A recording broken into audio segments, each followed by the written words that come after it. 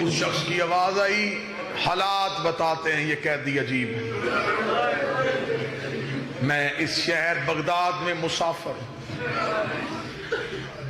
اس قیدی سے کہے میرے حق میں ایک دعا کر دے، میں اس کی رہائی کا بندوبست کرتا ہوں۔ اس نے کہا ایوب کیا دعا تیری؟ اس نے کہا قیدی سے کہے میری ایک کام میں رکاوٹ تھی، وہ کام ہو چکا ہے، دعا کر میں جلدی مدینے چلا جاؤں۔ کس سے ملنا ہے؟ وہ کہتا وہاں میرا امام موسیٰ ہے، اس سے کہ دعا کر میری امام سے ملاقات ہو جائے۔ اتنا کہنا تھا یا زندان سے موسیٰ کاظم کی آواز آئی، ایوب کل تیری دعا قبول ہو جائے گی، ایک کام تو بھی کرنا، زندان میں ایک کفن کا ٹکڑا لے کے آنا۔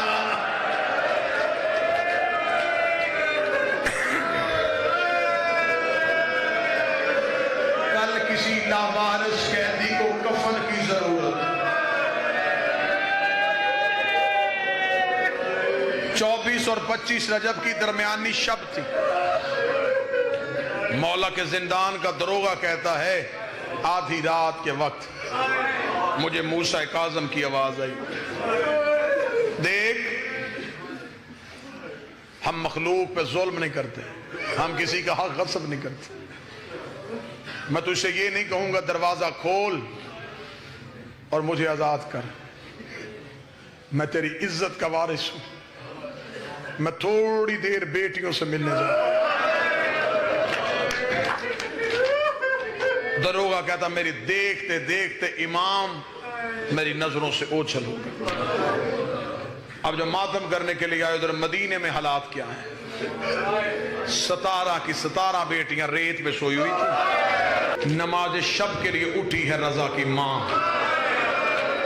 یا بی بی کو صحن میں کسی کی کڑیوں کی آواز آئی ہے، بی بی تڑپ کے کہتی اگر یہ سمجھ کے آیا ہے کہ اس گھر میں مرد کوئی نہیں ہے تو یہ جان لینا ہم اہل بیت نبوت ہیں۔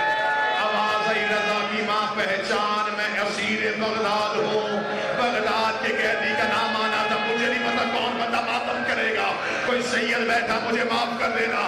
رضا کی ماں نے دونوں ہاتھ موسیٰ کاظم کے قدموں میں رکھے، رو کری مجھے صرف اتنا بتا رہنے آیا ہے یا ملنے آیا ہے؟ امام کی آواز آئی زہر مل گئی میری آخری رات ہے، رو کے کہتی میں منت کرتی ہوں پھر بیٹیوں کو دیکھ لے جگانا نا۔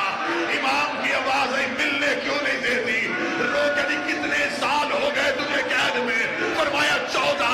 فرمایا 14 سالوں میں 28 عیدیں تیری بیٹیوں نے دروازے پہ گزاری ہے۔ رو رو کے کہتی ہے اماں ہر کسی کا باپ آ گیا، ہمارا بابا نہیں۔ اگر میں جملہ پڑھ سکا اور تو برداشت کر سکا، امام کمرے میں داخل ہوئے، 17 کی 17 ریت پہ سوئی ہوئی تھی، آگے آگے رضا کی ماں چلی، رو کے کہتی یہ تیری بیٹی سگرا ہے، یہ تیری زینب سو رہی ہے، یہ تیری فروا سو رہی ہے، سب سے آخر میں آگے آواز دے کے کہتی اسے نہ جگانا، یہ تیری چھوٹی فاطمہ ہے، فاطمہ کا نام آنا تھا۔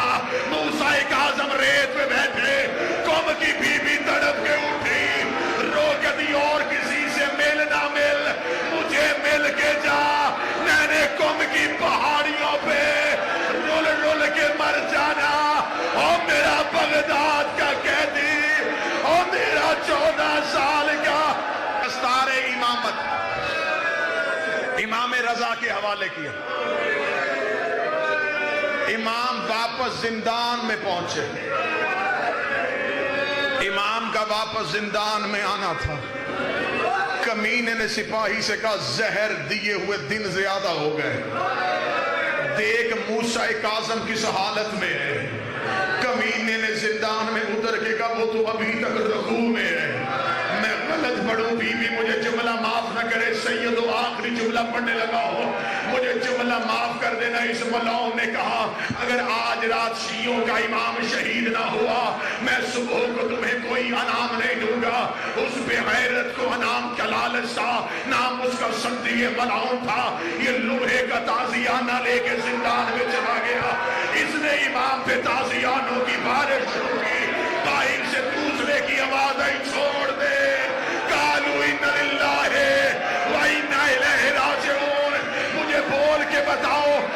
جنازہ زمین سے اٹھایا جاتا ہے، میرا بارہواں کہتا میرا سلام میرے اس قیدی پہ جس کا لاشا زنجیروں سے نکالا گیا ہے، جس کا لاشا پرچیوں سے کھینچا گیا۔ میرا سلام اس امام پہ جس کے جسم کے ٹکڑے لوہے کی پرچیوں سے کھینچے گئے ہیں۔